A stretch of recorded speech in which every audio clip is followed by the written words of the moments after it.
March 26th is few days away, and based on the comments on my last video, a lot of you still have questions that nobody has answered yet. The weight situation and what it actually means depending on where you live. Whether manual mode FPV acro works on this thing, whether the 360 warped footage look is a deal breaker or something you can fix in post, the gimbal landing concern that one comment raised and frankly got me thinking, and the one nobody is talking about, like what kind of computer you actually need to edit 8K 360 footage.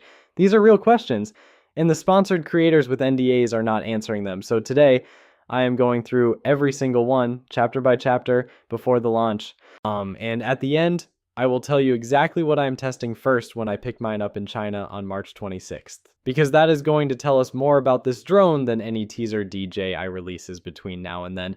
Let us go. My last video said the Avata 360 is not under 250 grams and that this matters for restrictions. Several people in the comments pushed back on that, and they were right to, because the picture is more complicated than a single weight threshold, and it is different depending on where you are in the world. United States. In the US, drones over 250 grams require FAA registration. That is straightforward. The Avata 360 will need to be registered. If you are already flying an Avata 2 or any drone over 250 grams, this changes nothing for you. If you were specifically flying sub 250 to avoid registration, the Avata 360 is a step up in paperwork. United Kingdom. This is where my last video needed an update, and the comments were correct. UK drone rules changed in January 2026.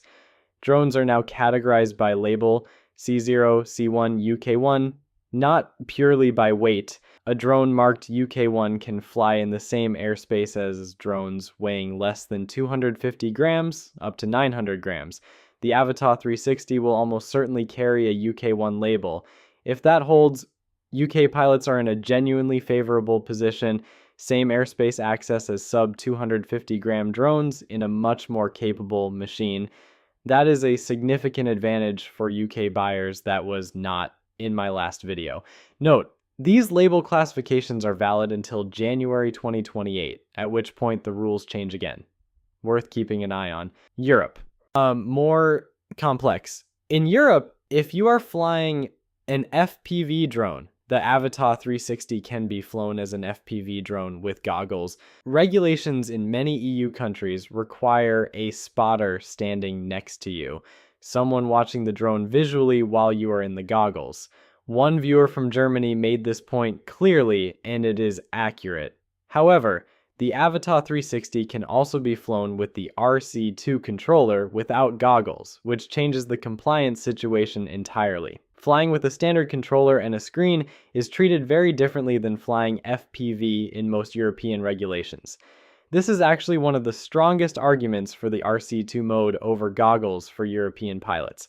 Australia.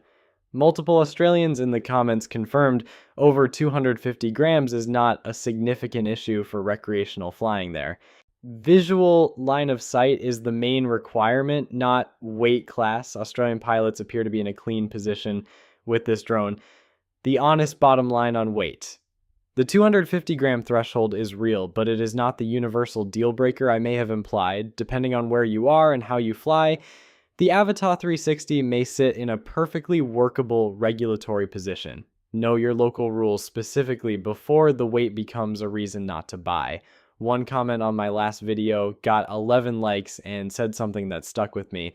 It's funny how nobody has mentioned this thing in manual mode yet, and they are right. Every video covering the Avata 360 so far has focused on the 360 camera, the reframing workflow, the creative possibilities. Nobody is talking about what this drone does when you take all of that away and just fly. Here's what we know. The Avata 360 supports full manual mode. Confirmed by a viewer who asked directly, yes, full manual mode works when you use the FPV Remote Controller 3. That means no stabilization, no GPS assist, pure stick input, the kind of flying that the original Avata was famous for. It also supports flips, rolls, and loops in beginner mode. Pre-programmed maneuvers built into the system for pilots who want the acro experience without full manual skill. And one creator who had the drone early mentioned something that genuinely surprised me. In head tracking mode with the goggles, the drone flies in one direction while you look around freely. The 360 camera shows you the full environment in the goggles. You are flying forward while simultaneously looking sideways, backwards, anywhere. That is not a feature any other FPV drone offers. Most FPV goggles show you where the camera is pointing. The Avata 360 shows you the full sphere. For pure acro pilots, the manual mode answer is yes. This flies like a proper FPV drone when you want it to. For everyone else, the beginner mode and stabilize modes give you as much or as little assistance as you need. The Avata 360 is a more versatile machine than the launch coverage is suggesting. Several comments pushed back on 360 footage hard. The warped horizon looks goofy to me. I have absolutely no use for 360. 360 footage is at Neo level quality at best.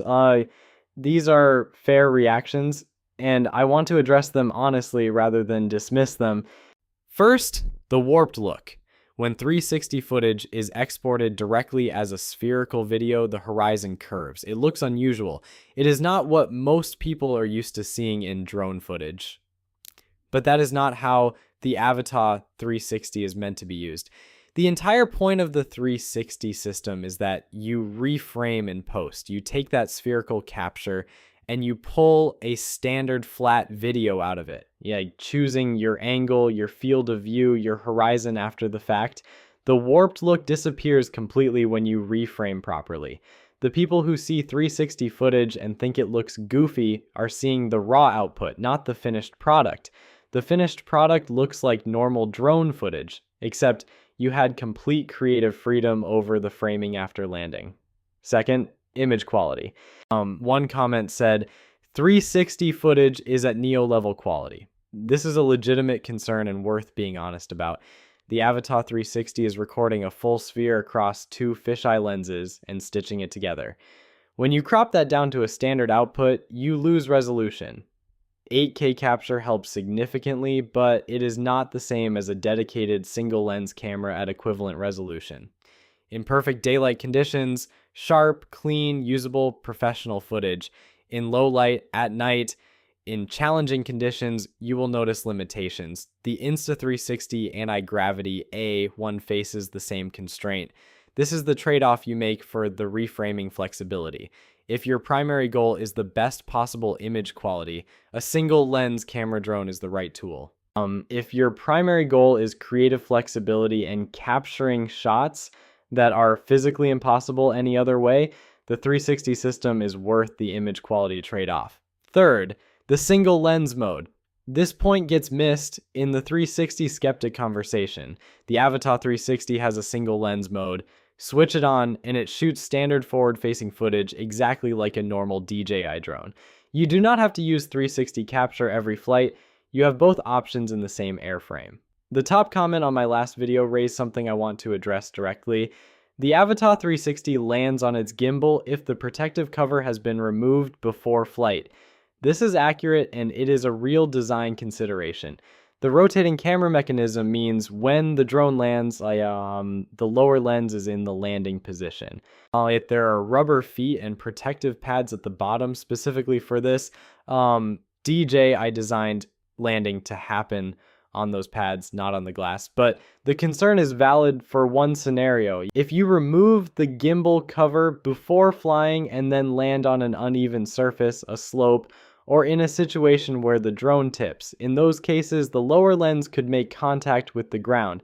The replaceable lens kit at 21 euros exists partly for this reason. DJ, I knows this drone will be flown in aggressive environments. They built the lens replacement system as the practical answer to lens damage. My advice, land on flat surfaces when possible, keep spare lenses in your kit, and treat the replaceable lens not as a sign of poor design, but as DJI acknowledging the reality of how this drone will be used. Crashing and landing rough is part of FPV flying. 21 euros to fix it is a reasonable cost. This came up in the comments, and I think it deserves its own section because it will genuinely surprise some people. Editing 8K 360 footage requires a capable computer, not just any computer. A computer with serious RAM, at least 16 gigabytes, ideally 32 gigabytes or more, and a dedicated graphics card capable of handling high-resolution 360 processing. The 360 Studio software is well optimized, and DJI has done good work on performance, but 6K and 8K spherical footage is genuinely demanding on hardware. One viewer pointed out that you can only use the 360 view option in 6K or 8K, which then gets uploaded to YouTube at lower bitrate anyway, making the high resolution feel less impactful. That is a fair point about the distribution chain.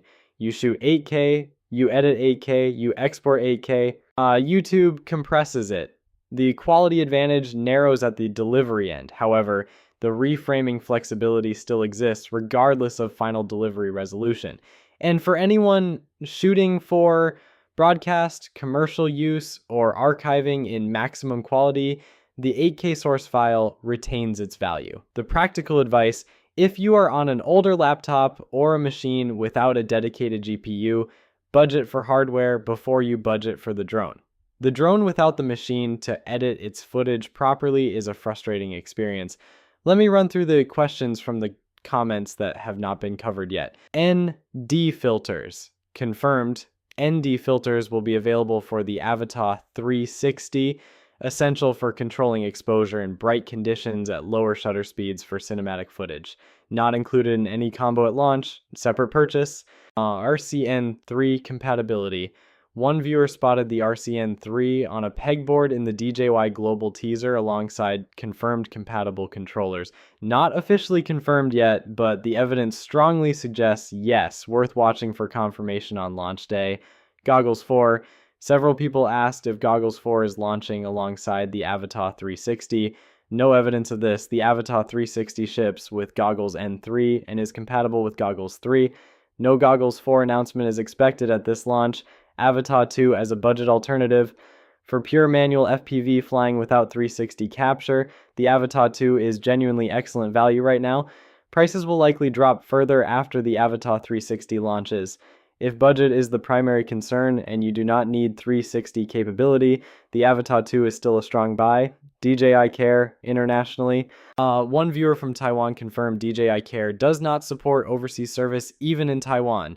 This compounds the US situation. If you are buying outside your home market or in a region with limited DJI service infrastructure, factor repair costs into your budget independently of DJI Care. 10 days from now, I will have the Avata 360 in my hands in China. Here is exactly what I am testing first and why it matters. Battery life, not DJI's advertised number. My number, real flight, real conditions, flying actively, not hovering in a lab. I predicted approximately 18 minutes from the RC2 leak battery math. I want to know how close that is. The single lens mode image quality, everyone is focused on 360 capture. I want to know how the single lens mode footage actually looks compared to the Avata 2 and the Mini 5 Pro. That is the comparison that matters for creators who might use this as their primary camera drone. Obstacle avoidance in real conditions. Omnidirectional sensing is confirmed. How aggressive it is, how well it handles complex environments, whether it gets in the way of dynamic flying, that is something you can only find out by flying it hard. Manual mode. The question the comments raised and nobody has answered with real footage. I want to see what this thing does with full manual acro input. The 360 to single lens switch mid-flight. Can you switch modes in the air or only on the ground? That workflow detail changes how you plan a shoot entirely. And of course, the Avata 360 versus the Insta360 Anti-Gravity A one side by side. The comparison the sponsored creators are not going to make, honestly. I will. So there it is. Every question the comments raised, answered as honestly as I can before the launch. Weight and regulations are more nuanced than a single threshold. Manual mode works, and the acro potential is real. 360 footage skepticism is understandable, but misses the reframing point. The gimbal landing concern is real but manageable with 21 euro lens replacements. The computer requirement is the hidden cost almost nobody is warning you about. And in 10 days, I will have the real answers from the real drone subscribe, and hit the bell right now, because the launch video, the first honest flight test, and the Avata 360 versus Anti-Gravity A1 comparison are all coming to this channel before most of the world can even place an order. Drop in the comments after everything in this video. Has your decision changed? Still buying, still waiting, or did something here push you one way or the other? Tell me below.